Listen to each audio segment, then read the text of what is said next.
Perfect. Thanks for coming on, Shannon. Really appreciate it. Thank you so much for having me. And you know what the best part is, that neither of us are in mogul ski pants. That's So I true. really like that. I Yeah. am really thankful for that. It would be pretty hot out right now to be wearing some ski pants. It's like 90 degrees out. So yeah, I think that'd be a Yes, little. it would. Yes, it would. But that makes my soul happy that we're like, normal clothes, you and I seeing each other. So that's awesome. It is a rarity, right? It's usually winter, everyone's bundled up and everything like that. So that's good. Yes. Well, thank you. I'm really excited to chat with you and to just have a great conversation. Yeah, it should be awesome.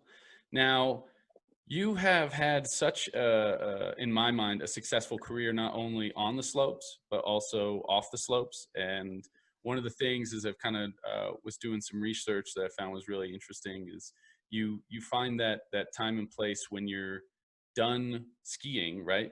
And where does that continued drive kind of come from for you? Where's that drive come from? Well, first of all, I have to say thank you for thinking that I've been successful post ski career and during ski career, Right. because that really means a lot. I've been working really hard, and I feel like I still struggle with that. Really trying to find my groove and trying to be as successful as I was during skiing. So, but I think that drive really. I think when I look back at what made me so successful every day in skiing was because I loved what I was doing every single day. I mean, certainly there were hard parts of it, Right. but I loved being in the gym. I loved trying to be the best version of myself every single day. Mhm. And, when I retired from skiing, I kind of jumped right into a coffee business that we had started, my husband and I, Silver Bean Coffee. And, I loved it. It was really fun, but it wasn't what I wanted to do every day. Okay. And, when we thought about setting goals and what we wanted to accomplish, I was like, oh my gosh, I don't have what that's going to take in me to do on a daily basis. Mhm. So when I started Team Empower Hour, that every day just fuels my fire, and it's things that I want to do. I want to be talking to people. I want to be sharing, my Olympic experience. I want to share how to be a better person. So I think Right. for me, it's not so much on the end goal that fuels me every day. It's really what I get to wake up and do on a daily basis that keeps me going. Right. So for those out there that don't know, Team Empower Hour is essentially Olympic hopefuls, Olympians, and the like, kind of speaking and empowering corporate leaders and different people of the like, right? Yeah, so I started up Team Empower Hour, and what we do is we do leadership development, we do team building, we do keynote speaking, and we do fitness workouts for all of, globally, for the corporate world. So we take, what we learned as successful athletes and Olympians, and we translate our Olympic success into corporate victory. So it's Awesome. just really fun to be able to share, all those strategies on Hmm. things that made us successful, and translate that into the business world. As, owning my own company and doing all those things, I know what works and I know what doesn't work. So I So think I've learned more of what doesn't work than actually what works. well, it's always a little bit of trial and error, right? That always goes into going into training, right? You're kind of fixated on whether you're working on your skiing or something. When you're jumping, you're really fixated and you're trying to make it work. You're trying to make it work, and then coach will say almost the exact same thing, a little bit of a different phrase. Somehow it just clicks, and then it's like, oh yeah, here we go. We're moving right in the right direction, right?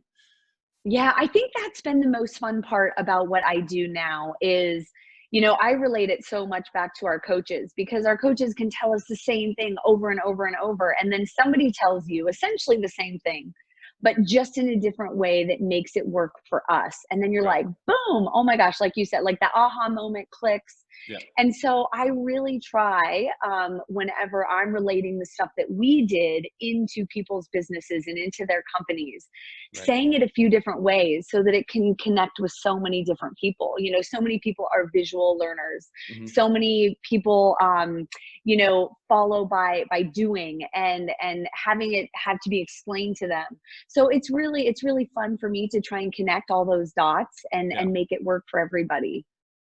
How much of a challenge can that be though? Because I know personally as a coach, it definitely and is experiencing it as an athlete. It's just one of those things where you say that same thing over and over. I mean, I love to say as a coach, I got it from my dad that you can't have more than one arrow in your quiver, right? You got to have can't be a one trick pony. You got to have a few different ways to kind of adapt and try to get that light bulb moment, right? Yeah, absolutely. I don't think I appreciated our coaches as much as I should have at the time, you know, because I think about back when I was skiing, you know, you have somebody like Hannah Carney, Mhm. who is, I mean, that girl is like a machine, one of the best mogul skiers to ever, you know, ski the face of this earth. And she is so different than me. Yeah. And so, how did our coaches, you know, deal with me who's like off singing songs and, you know, I just need like a lot of encouragement, but she needed real structure in everything that she did. Hmm. And, you know, that to me was just the magic of coaching, is figuring out how to allow two people that are so different to be able to be their best every single day, and especially under pressure. Right. So I really thought a lot about, you know, what they told her versus what they told me, and trying to move that forward into, you know, into business today. Has it been a big help, kind of being able to have those different experiences and everything else, and then kind of bring that into the corporate world?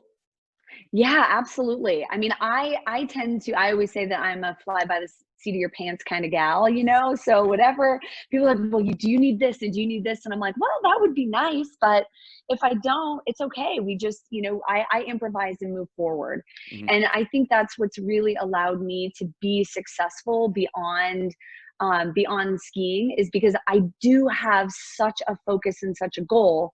But if it doesn't go that way, I always have to think about that next solution and how we're going to move past it, and, Right. you know, kind of move from plan A to B to C, and it's all going to be okay. And if it's not, we're going to figure out a way to make it around that problem and to be able to keep moving forward.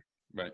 So you're definitely pretty adaptable. It sounds like. I mean, would you say that's something that's fairly unique for you? That's kind of helped you succeed over the years, right? Because everything's not always cut and dry. Well, I think it is one of my strong points, but I also think that, you know, it can be a detriment too. I think some people, when you have the highest expectations, and when things aren't met and when they're not followed through, you know, I think that sometimes that can be people's downfalls. Right. But for me, I really try and just look at the situation, and the more that you can be proactive instead of reactive, I have found helps me through a lot of different things. Hmm. Sometimes I can then chase a lot of different things too. I'm like, oh, okay, well, that sounds really good. That's a great idea. Oh, that looks really good. We'll go that way. So I tend to think that it is one of my biggest strengths, but sometimes it can be my downfall. And that's why you surround yourself with really good people, because they can be like, Shannon, whoa, you got like, no, Yeah. I've looked at that's not a good way to go. Hmm. So I feel very lucky in, you know, kind of allowing things to come up and be able to go down a different path, but then also having people around me, that I think are smarter than me, Right. to, you know, to tell me that that's not a good way, or this is the way to do Makes sense for sure. Now, who would you say are some of those people that have kind of mentored or kind of helped you along your career that really have brought forth some of your success? Well, I do have to say, first and foremost, that my parents Hmm. have instilled so much in me. You know, when I was little, my mom, she was a lawyer and she owned her own business. And, you know, we have conversations now that, you know, when you're a kid and you just, you know, you're just being a kid and you don't realize what your parents are struggling through. And now to be able to talk about that with my mom and, you know, Right. understand what she was going through and what a strong woman that she really was, Hmm. really adds that fuel just what an incredible person that she is and she did for my brother and I when she was kids. So I looked at my mom as this, you know, strong lawyer in a courtroom, and then she eventually went on to be a judge, and I just always looked up to her and the decisions that she made. And, you know, she really put a lot of thought and intention behind everything. Mm-hmm. And she was a really involved mom too. And then my dad worked as hard as he could as a carpenter, you know, 9 to 5, and threw everything into his work. So I think just watching those guys, you know, when I was little, I really wanted to be like my mom and dad. And I think what I am now, I owe it all to them. But I've been surrounded by incredible people. I think the friends that we have, you know, we have a lot of entrepreneurial friends. They're always giving us advice. And I think my favorite thing is just sitting around at cocktail hour or dinner and just throwing around ideas. I'm like, wow, that's a really terrible idea. Wow, that's a really great idea. How did you get through this? Oh, this, you know, so I feel very lucky that I have a bunch of friends. And two of my really good friends now that are always keeping me in check, is one of their names is Vanessa, and she owns the company Pop Art. It's a popcorn company. And then also Amelia, who just did a big name change, and she used to be in corporate massage and now is, oh, they just changed it. I'm going to be so mad that I can't think of the name. I'm going to think about it because I was like, oh, that's awesome. So anyway, those girls, and also Lorraine Wright, who has been kind of a business mentor to me here in Salt Lake. All of those girls have really given me everything, you know, as far as bouncing ideas and things that I should or shouldn't do. Yeah. So that's been fun. That's awesome. No, it's great. Now, what would you say? I mean, you have all those different things, and you say sometimes you'll go chase down a path, and what helps you stay focused on like everyday priorities? I mean, you're a mother, you got 2 kids, you're running the business. I mean, there's a lot to handle there. So what kind of helps you stay on target and like, okay, I have to get this done every day? Well, sometimes sometimes I have big goals for what I want to get done for the day, and they're completely sidelined, especially now during this time of COVID-19, that they just kind of get sidelined. But I just have to know, true to me, that first and foremost, my family is the biggest thing. And if my kids need me and if I need to be there for them, that is the thing that has to come first. But I've really found that during this time, I start the day proactively. So doing the things that I know that I need to get done instead of opening up my email or doing other things and reacting to things, right? So if I find that if I do the first things in the morning that I know that maybe are going to keep me up at night, or kind of part of the biggest picture, or I always like to call them the hardest things. Right. Sometimes it's just, you know, diving in and getting started and kind of unleashing something.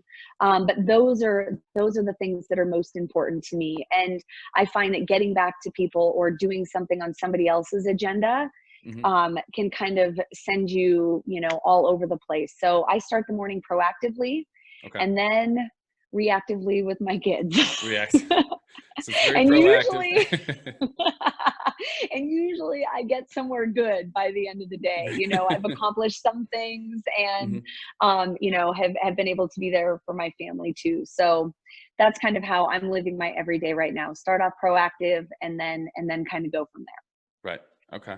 So big note taker, because I've added, you know, there's been people in the past, like as you're talking about Hannah, I mean, she's all about making sure she's got her notes down for those daily goals and things of that nature. I'm trying to work on that. I'm trying to get, you know, I would say it would be more like weekly, right? I have the things that I know that by the end of the week, this block kind of needs to be checked off, needs to be done. And it allows, I definitely take a little bit of that proactive in the morning. You got to make sure you get those priorities done right early in the day if you have the capability, because the afternoons can come up quick on you if you're not careful, right? Yes, they can. And I find that, you know, again, I mean, setting goals, it's huge, right? To have those goals and know what you're fighting for, know what your priority is in your life. But I also think that rewards are really important too. If we just spend that time just checking those boxes, what are we, you know, what are we ultimately working for? So Right.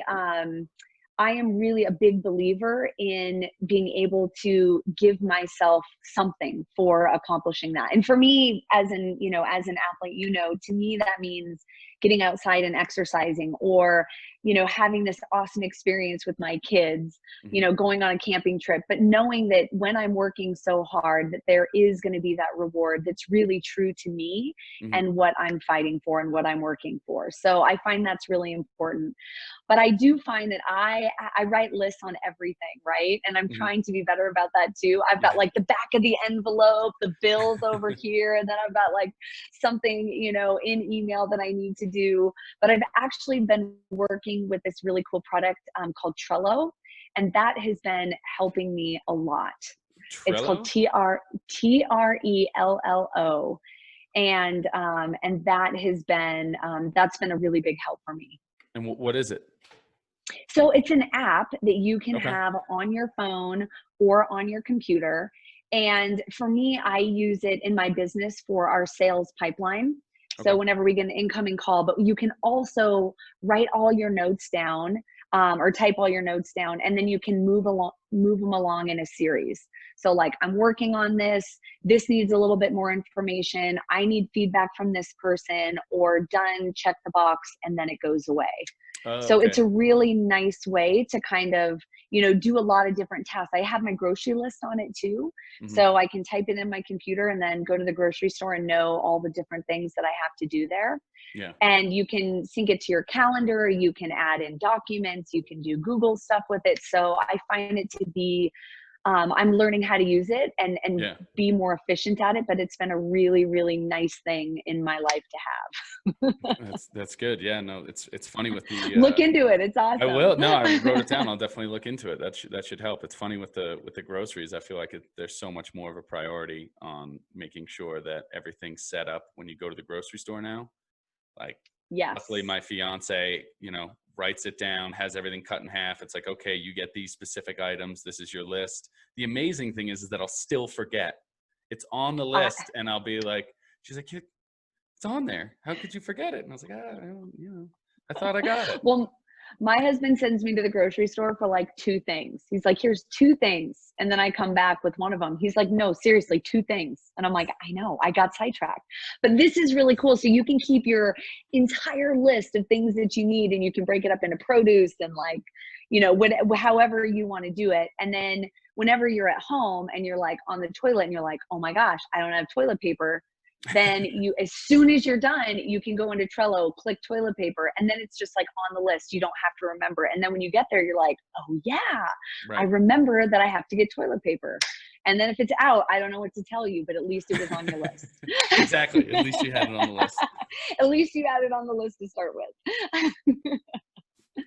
So talking into not only toilet paper but groceries and going through the whole motherhood and children and all these things, you had a fantastic book that came out. Thank Yes, of you. course. My niece has read it. It was great. Christmas present for her. And mommy, why is your hair pink? I know, which it's not pink because I can't get my hair done in COVID. Although I think tomorrow I'm Tomorrow. finally Fingers like crossed. getting this hot mess taken care of. So yeah, no, it was such a fun project. You know, I've been approached a lot about writing a book, and I still stand by it that like my story is not written. I was a mogul skier and accomplished incredible things on skis, but like there's so much more in life that I need to accomplish before I feel like I can share my knowledge with the world in print. Right. And then one of my business advisors, who I spoke about earlier, Lorraine Wright, she approached me about writing a kid's book, and I was like, now that is something that I can get behind, Hmm. because my parents read to me every night, and it was a way for me to really kind of, I think, share what was true to me and break it down into a kid's format, which is more my, my speed anyway. Right. So, fun pages with lots of color and, Sure. just those really important moments. So it was such a fun project to work on. And it's really cool whenever you can give it to somebody and it means something to them and they spend time with their kids. Hmm. So I'm so glad that you got it and that Yeah. it is passed along and is being read. That makes me happy. Yeah. How long did it take to, not only start with that idea, but to come up with the whole book? How long was that process? Well, it was so funny because when when Lorraine approached me, she was like, okay, well, this is what I hear in your story. What do you see? And I'm like, oh yeah, that's totally, what I could base this around. And so I wrote it and she was like, oh wow, this is really good. Okay, we're going to send it to an editor. And the editor was just like, well, this is a great idea for a book, but this is definitely not a book. And I'm like, no, this is my masterpiece. Like, this is what I was meant to write. And so all that being said, it took about a year, maybe a year and a half. And then, once you come up with this incredible story in words, then you have to have somebody that brings it to life.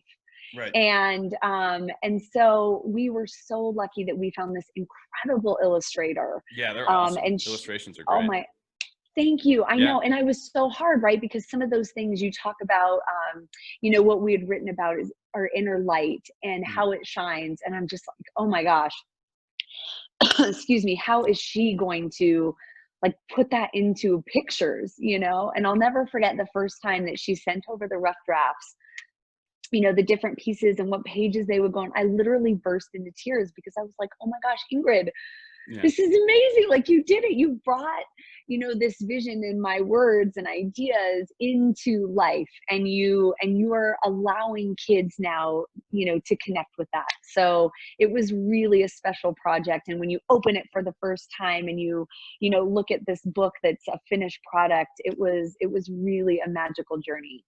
Yeah. No, she did what was Ingrid? I'm gonna butcher Ingrid that last name. Ochoa. Ochoa. Okay. All right. I'm Yes. glad I let you say it first because that would have been really bad. I know. I just wanted to scoop her up and put her in my pocket and just bring her around everywhere with me. When I had an idea, put it to paper. This is what it is. You're so good at that. Mhm. So it was really fun. And I feel so lucky to have worked with so many, incredible people on it to Right. bring what's in my crazy head and, bring it to life. Sure. Yeah, that's great.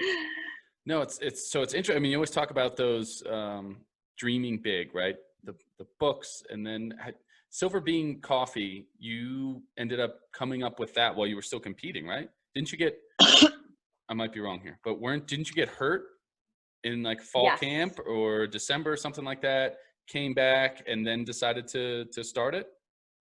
Yeah. So my husband and I had always been kicking around ideas Hmm. of, gosh, well, what could we do? My husband used to own a bicycle shop and it was super successful. And, he put together high-end bikes and he loved people just as much as I loved people. And we just had that same passion for people and, a really cool product. So he came up to me and he was like, well, what about coffee? And I was like, well, I don't know anything about coffee, but I love that, I can be in Italy and have a cup of espresso Sure. and, that coffee comes from Costa Rica and, all these beautiful places. And I love coffee shops. And, so it just really spoke to me about, what we could do with coffee. And he loved the idea of roasting it and finding the roast profiles and and then we thought, oh my gosh, well, how cool would it be if we could travel to all these farms and meet all these incredible people that are behind it. And to me it really spoke more about people than product. um Mhm. so we were like, well, that's kind of an interesting idea, so why don't we kind of let that percolate and see what we could do. And we kind of looked at a couple business plans behind it. And then in 2008, we were at one of the first World Cups of the season in Teen France. And I was working on my D-spin and I had done everything was just coming into place. And I was so stoked about it. I was going bigger than I'd ever gone before and just felt really yes, I'm one of the girls on the forefront of this trick. And Right. I went a little bit too big, drifted left, and landed right in a mogul and blew out my knee. And I was so devastated. I was just like, oh my gosh, this is awful. Going Right. through another knee surgery and having to go through that, miss a whole nother season of skiing. But then I was like, whoa, right now is the time that we could put our idea together. We could start Silver Bean Coffee, and we could, get our logo going, and we could figure out how all this is going to work and just start our business. So Yeah. I came home, I flew home from France, had surgery the next week. And during, like the next couple weeks after that, we went full steam into Silver Bean Coffee. Hmm. It's such a super positive attitude to have, just Well, maybe looking it through and all seems those, it's a good distraction at the maybe same it seems time. super positive now. Yeah. Yeah. I don't know if that's, yeah, So, no, that's, but you've kind of always had that personality. Would you say that's from mom and dad as well? Just kind of that always positive initiative, going to get things done. well, I don't know if it stems from that, or Mhm. just I'm always going against the grain. And when you go against the grain on everything in life, you kind of have to have that positivity, like, wow, they're trying to put me in that box, but I don't want to go in that box. I want to be in this box. So I Gotcha. feel like that kind of fuels my positivity of, like, we've got to make it work, and it's got to be fun. I've got to love it. I've got to pour all my emotion into it. And Mhm. yeah, I just try to, you know, drum to the beat of, or what is it? Beat of the drum to my own drum. I don't know what it is. Whatever Beat to that your is. drum. We'll recreate. Yeah, beat to my own drum. No, it's good. It oozes through, and you can absolutely tell it. Very genuine for sure. Well, thank you. Yeah, of course. Now, talking back to some of those injuries, because I mean, you had a 12-year career skiing. Three-time Olympian, Olympic bronze in 2010, and the silver in 2002, where Silver Bean got its name. Right. I mean, so Yeah, you had that's such a right. amazing, great career. But as you spoke to, I mean, there's a bunch of those injuries that are in there as well.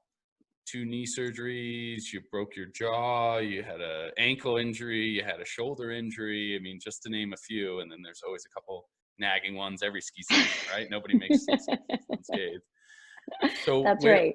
where's that perseverance? Kind of, speak a little bit to that, because it's so hard, I feel like, and people kind of lose a little bit of their spirit, lose a little bit of hope, when those injuries kind of start to mount up. It seems, especially when it rains, it pours, right? You have one little nagging injury, and that leads to another, and then you almost feel like it's this snowball effect of you can't get healthy. You just have something nagging, and then it's something else. Like what? So speak a little bit to the perseverance that you've kind of had to deal with. Yeah, and I first and foremost want to say that in those moments, it is sheer devastation. It is Definitely. the worst feeling. It's almost sometimes feels like you have no hope. And sometimes it feels like you are at the bottom of Death Valley and you have to get to the top of Everest. And I think in those moments, it is just, it's hard to get through. But I feel very lucky that every time I got hurt, my family was there and they were the first ones to pick me up. But I always knew that, for me, I was never the strongest person in the room. I was never the best skier on the team. I was never the top of the echelon. And so for me to be able to find my way back, I always had to find another solution. And so I feel super lucky that I was surrounded by good people, that in those moments I could reach out to them and say, I'm desperate. Can you help me? Do you know somebody that can help me? Do you know who is the best surgeon? Who is the best physical therapist? Who can help me mentally to come back? And to have real honesty and a real openness with those people to be able to kind of guide me in the right way, was what got me through it. Hmm. And I Yeah. think so many people address physically coming back, right? Like, okay, well, you know, I'm 6 months post-op, 9 months post-op, here I go. I'm just going full gusto back into the season. Yep. When I really believe that's such a small fraction of it. It's getting this right. It's getting your Sure. head right Yeah. to be able, you know, to get back into that gate. And I think more than anything, I needed a lot of work on that. And so I was really thankful to reach out to people to kind of get my head right, because once you get your head right and you're on that positive path and you feel empowered, you feel like you have, you know, you've unturned every stone to be able to get yourself back. Like that is when the magic happens. And that's when you really feel like I am back, not just like, oh, I'm physically back, ready to go on snow. It really took a lot of time for me to get that full package back, you know, to competing again. And a lot of times, you know, a lot of my injuries happened later on in my career, when coming back the way that other athletes could come back wasn't an option, because, you know, I've had too many injuries. Things hurt more. I was old, you know, considered old on the team. So, you know, having to kind of figure out that way around it. But then that gives you like that inside confidence, like, I did it. I figured it out. Like, let's go, all you young kids out there. This girl's back. Right. So how did you have to go through and figure those different ways out, right? Compared to some of those younger athletes, what were some of those things you kind of had to work your way around? Well, what I really learned later on in my career was that, you know, what makes athletes great is having the muscle memory, right? So, you know, doing a backflip 2,000 times so that when things go wrong, you automatically react to something. Right. And when you are injured and when you're out of the game, you can't continue on with that muscle memory. You can't make better impressions. But what I learned early in my career is that if you did it in your mind, and if you figured out a way to be positive, to say those things in your mind, that still creates that same muscle pattern. Right. So I had to get really creative with a lot of my mental training and figure out, you know, different ways to be able to hold myself accountable, you know, to set up different things that I did every day. So a lot of people always find it funny whenever I tell them, like, I literally did in my mind every single day for, I think, 8 or 10 years, I think 8 years, I did 100 perfect mogul runs in my mind every single day. So that even when I couldn't physically be out there and training with everybody else, I was still training in my mind and going through all the different World Cups, going through all the different, you know, Olympic courses, different qualifying events that we had to do. I was still making impressions in my mind and moving that training forward. So to me, that was a huge part of it, was figuring out that mental piece. Now, who helped you figure that out? Is that something on your own, a little bit of trial and error? Or did you have some sports psychs you were kind of seeing at the time to kind of help you get through that? So I met in 2002 when I was having, I wasn't going to make the 2002 Olympic team because I was just performing so terribly. And long story short, I worked with an incredible hypnotherapist here in Salt Lake who recently, he just passed away. So that was really sad. But he helped completely, he helped me figure out that I was focusing on the problem. I was focusing on all the reasons why I couldn't do something. Oh, my competitors were too good. I'm not as strong. These guys are way better than I am in the gate. They've been able to perform under pressure, all these different things. And to be able to shift my thinking into put me in that power position. You know, he was such an integral part of my first, you know, figuring it out mentally and understanding that there was this huge thing that we can unlock in our brains. But I went on to Scott Higgins was, he was a trainer that worked for the US ski team for a while. And he introduced me to Bill Knowles, who is one of the most incredible physical therapists out there, and got me back not only physically, but mentally to kind of help me with that. And then I worked with an incredible man by the name of Dr. Jason Selk. So all of those people, and then, you know, in between all of our coaches, but those guys were really, I think, the people that I leaned on the most and that I owe so much credit to getting me back.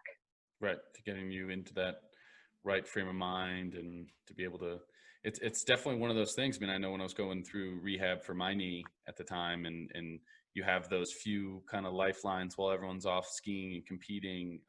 Mark Moeller, who I'm sure you know, was my PT. Yeah. He was such a stud, and just every day, not only the physical part, but the mental part of get me back kind of where I needed to be. And it's so much of that is mental, right? There's so much like, okay, physically everything's fine. Now it's mentally, you have to trust that you can cut on that thing, or that you can land back seat if you're going off of a jump, or you can explode off of it. Like anything that you need to do, that trust that definitely takes a little bit more time. Yeah, it does. And it's so important to find those people. I think that it's always up to us to kind of not just listen to what one person says, right? And I think it's so important to take what 10 people said Hmm. and make it your own. So that's what I find so empowering about a lot of the people that I worked with is they came from so many different backgrounds and had so much to offer me.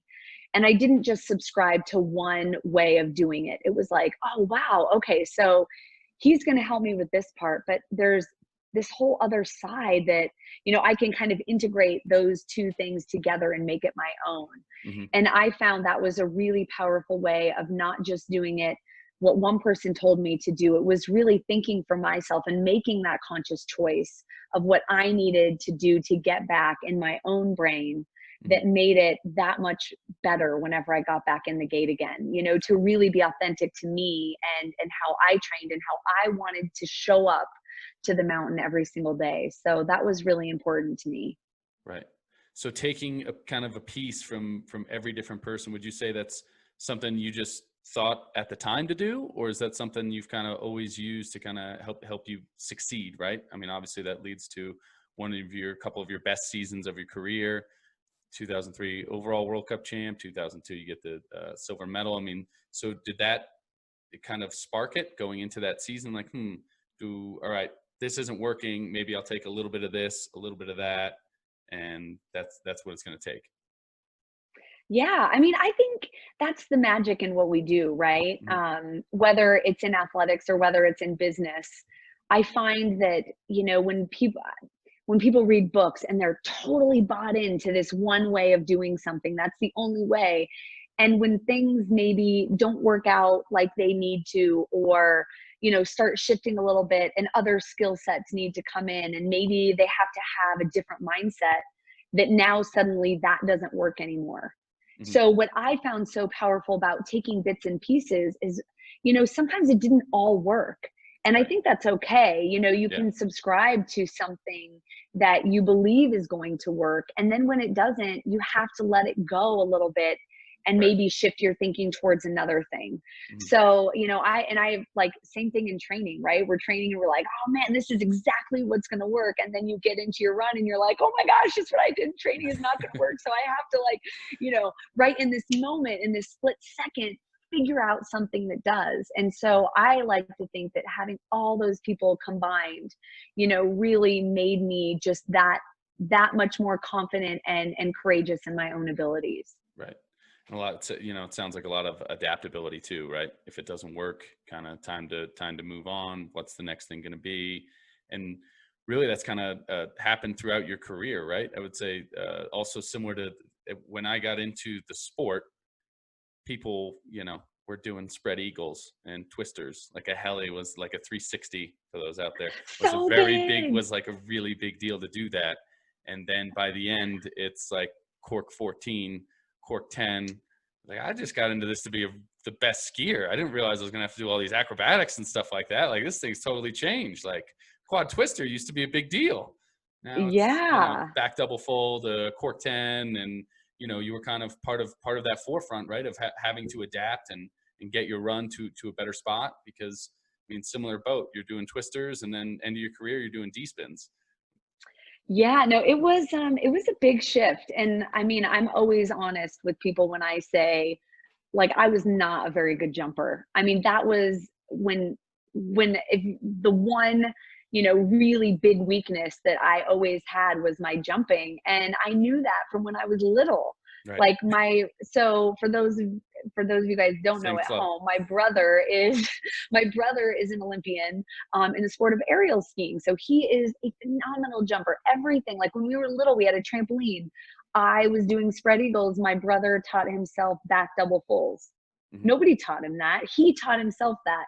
So for me to, know at a young age that this was definitely a weakness, and then watching Johnny Mosley do it in the 2002 Olympics, do this backflip with a full twist, I was like, oh my gosh, just freaked out of my mind of like, I can't do that. Like what oh my gosh, So I suddenly, really had to pivot and want to be on the forefront of that. So I spent more time falling on my head and my neck and my back into the water ramps, to be able to not only change that weakness into something that I could do, but try to be on the forefront of it. Right. So it was really fun in Madonna di Campiglio in Italy. I was the first girl to ever throw that trick in moguls. And it was definitely not the prettiest one ever thrown. And I will definitely not be the one that people remember as like, wow, she really did that. But that was me. And I take a lot of pride in that because, I think sometimes we have to take what our weaknesses are and be able to push and fight and claw and dig and make, a part of your strengths and something that, kind of moves that forward. So it's Right. something I'm really proud of. Yeah, absolutely. It's crazy to see the growth now, right? It's Yeah. every year it's getting crazier and crazier out there. Yeah, I know. I was on the water ramps one day and a 10-year-old was up there, this was a couple years ago when I was still doing the Flying Ace All-Star shows jumping into the pool.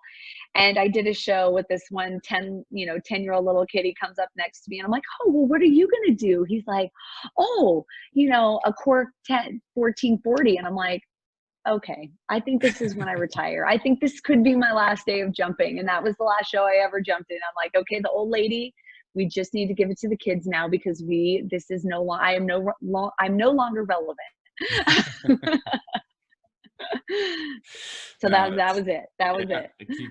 it keeps growing, but you've kept growing as well, right? Kept growing right along. Yes. I agree. So for some people out there, whether they're navigating their own businesses or the fears of kind of going through and trying to create something new, and you're really on the forefront with some of the being an entrepreneur and taking chances. And there's a lot of people out there that have a difficulty of kind of making that first step, right? So what are some pieces of advice you would have for them, or approaches you could give to them of going out on a limb, taking that chance, and everything's going to be okay? So for me, I really, the biggest thing that I think that people need to do is to know what their goal is. And I always talk to it in, setting your goal with your five senses. Mhm. So what does that look like? You know, for people, whenever I explain, every single day I thought about standing on the top of that Olympic podium with that medal around my neck, and I smelled the gas from the Olympic cauldron. I tasted champagne because that's the taste of victory, and I heard the national anthem, and I saw the flag being raised, and all those hard times were replaced by those five senses about what it means to really want something so badly. Mhm. So I think when people step out on a journey, they really have to know what they're fighting for, because the days are long and hard, and you want to give up and you just want to throw in the towel. But if you have, that vision and that feeling and that taste and that smell in your body, it gets you through those hard times. Mhm. And I think the biggest thing is, to just do it, to just say, hey, I'm willing to take a risk right now and go all in for something that is going to be so incredible, so amazing that it's worth it. Right. But before you do that, I always tell people, You know, if they really want to get into something, if they want to start a business, if they want to, you know, go into a profession, I really suggest doing that as an intern. You know, working in, you know, if you want to, if people always, I say, you know, own a coffee shop, great, manage a coffee shop first before you want to own a coffee shop. Or, you know, if you want to start a leadership development company, what does that actually look like? You know, what are your days going to be like? What sacrifices are you going to have to make? How much time are you going to have to miss out on your family? Because I think ultimately that really gives you a good glimpse into what you're going to have to do. And then you multiply that by 5, and then you drain your bank account. And then that's what it looks like. And then are you still willing to do that day in and day out with not knowing what the outcome's going to be? So that's my best piece of advice: to do it, drain your bank account, feel it with all your senses, and then dive in, because it's worth it. Dive in. So where does the 5 senses come from? I've never heard that. That's good. I like that. Yeah, that was one of the things that I worked on near the end of my career with Dr. Jason Selk. Okay. And, you know, he asked me what my biggest goal was, and I told him, and he said, well, what's your biggest fear? And then I just burst into tears, and I said that I can't do it, that I'm not good enough, that I'm too old, that I don't have the skills, that the younger kids are better than me. And so, you know, he really kind of made me put my goal into those terms. And then he, you know, I drew it all out on this piece of paper about what it looked like, what it smelled like, what it felt like. And then he said, now I want you to throw that away, because that is what is giving you your biggest fear too. So we're going to focus on the daily tasks that you have to do in order to accomplish that goal. But when you want to give up, and when you feel like you can't do it, you have to think about those things. So it was really powerful for me, because it almost lifted this elephant that was sitting on my back and gave me the power, you know, to check off those boxes and to do the things that I needed to do every day and that I could do, but also gave me the inspiration that I needed when, you know, I felt like giving up. So it was a really powerful exercise for me. And ultimately, is what made me sell our coffee business. Okay. Because that ultimate goal that you know, of what we had set for ourselves, it wasn't worth the fight for me. And it wasn't worth what I was willing to do every single day to get there. Okay. So I decided in that moment that this isn't worth it. And instead of being in this business for another decade and being angry and not loving what I'm doing every day, I need to let it go. And I need to just kiss it goodbye. And we need to chalk it up as an experience. Right. And that needs to be it. So it's worked in really mysterious ways for me, both on good and bad. And it's awesome. Always steered me in the right direction. It's good. Yeah, no, five senses. It's definitely something that I've got written down, so I can try to imagine some of those things. And it's funny, you know, going back, thinking about skiing and things of that nature, you always go through and try to visualize every scenario you can get into, right? To try to keep yourself as prepared as you can be. Like, all right, what's one of the variables I could be dealing with? I could be dealing with poor weather, poor lighting, you know, the bad start, or whatever else that kind of goes into that. And it's interesting to think about going in and thinking about some more of those kind of senses. What's that air? And it definitely brings some more gravity, I would say, to the visualization, for sure. Yeah, I always, you know, whenever I always visualized, I always tried to feel like what it was going to be like. I tried to get myself not only visualizing, but in that emotional state. You know, do your palms get sweaty? Does your heart start beating fast? Do your legs, like, sometimes, I don't know about you, but my legs literally like turn to stone, and I would look down and be like, oh my gosh, like, how am I going to ski? Because they're not even moving right now. But I kept preparing myself for those moments. And when those things came up and I was so nervous, and, you know, I had those feelings, that I knew that I had done hundreds of mogul runs to be able to get me through that. Hmm. So the more that you can bring in those senses and the emotions and, just really, making that moment big. For me, I hear people talk about, oh, well, I'm just pretending that it's going to be my home run in my hometown. And it is not the case. Yeah. You have to pour on as much stress and emotion and, nerves and all and fears that you can, because when you get to that moment, it's not about rising to the occasion. It's about falling to the level of your training.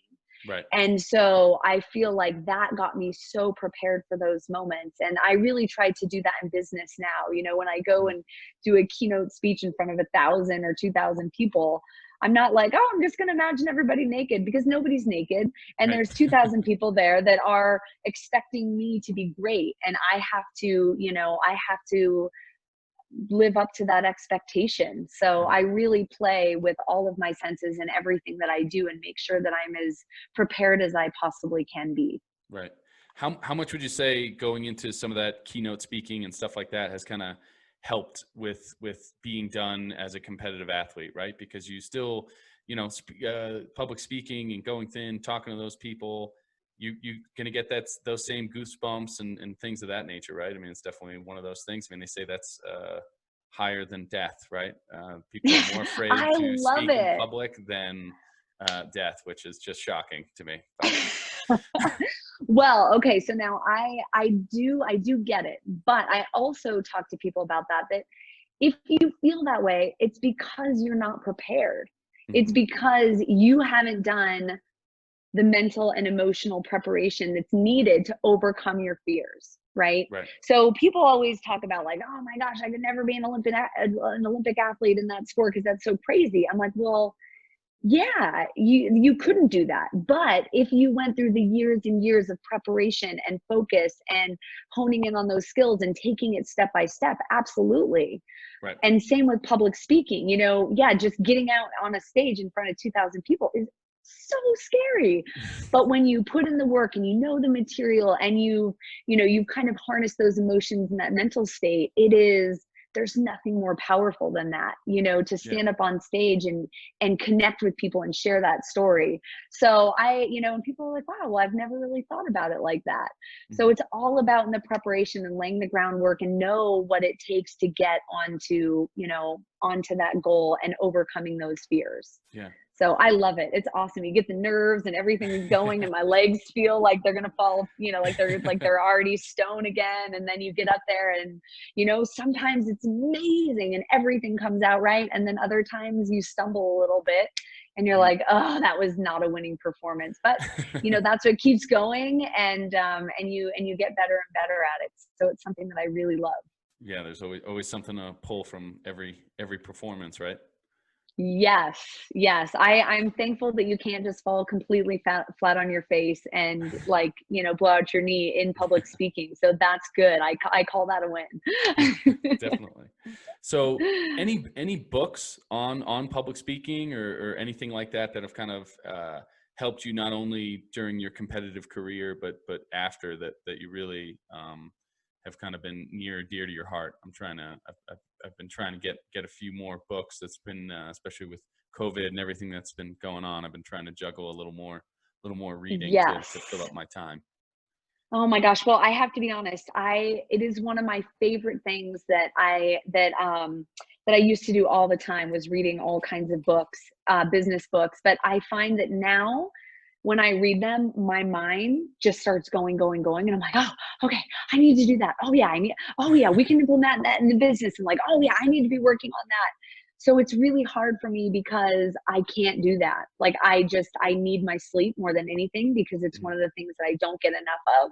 With that being said, one of my favorite books of all time is by Dr. Jason Selk, and it's called 10-Minute Toughness.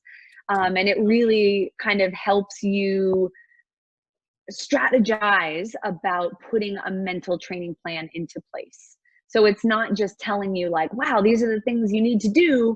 It's like, no, here's how you build that. Here's what it looks like. Mhm. So that was really, really helpful to me. And then I just got done with a book that I think is pretty old, but it's called Mindset. And, it's talking about a growth mindset, which I think is so important. So those are kind of my two favorite books that I really love. And Okay. whenever I start to get stuck with things, I'm like, okay, is this just a mindset thing?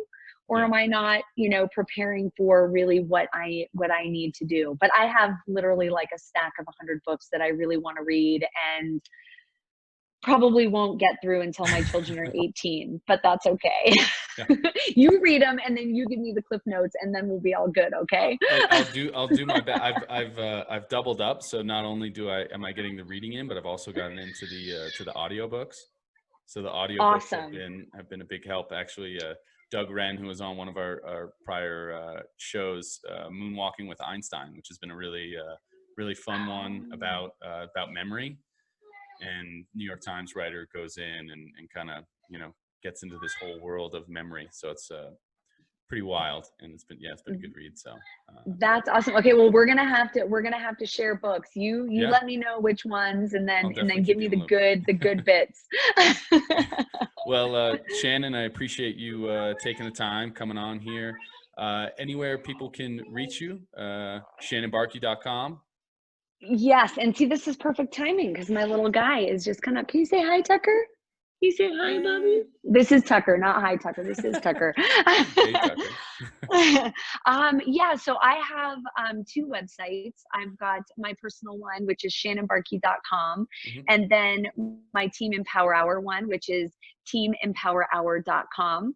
I am also on social media on LinkedIn, Instagram, and Facebook, although I've taken a little break as it's been a bit overwhelming for me during these last couple of weeks of just trying to just live. So I've kind of taken a break from those, but I will be back soon. It's given me a little bit of perspective to not have it in my life and to focus on these guys for a little bit. So that's where people can reach me. Say hi. And is it Send just me an email. Shannon Bahrke, or is it Shannon Happy? What is It's Shannon Bahrke. Shannon Bahrke? Okay. Yeah. Well, so my legal name is Shannon Happy, but whenever you Google and you find all the ski stuff, it's under Shannon Bahrke. So whatever people want to call me, but my website is Shannon Bahrke, so they don't get the two confused. But I am a happy now.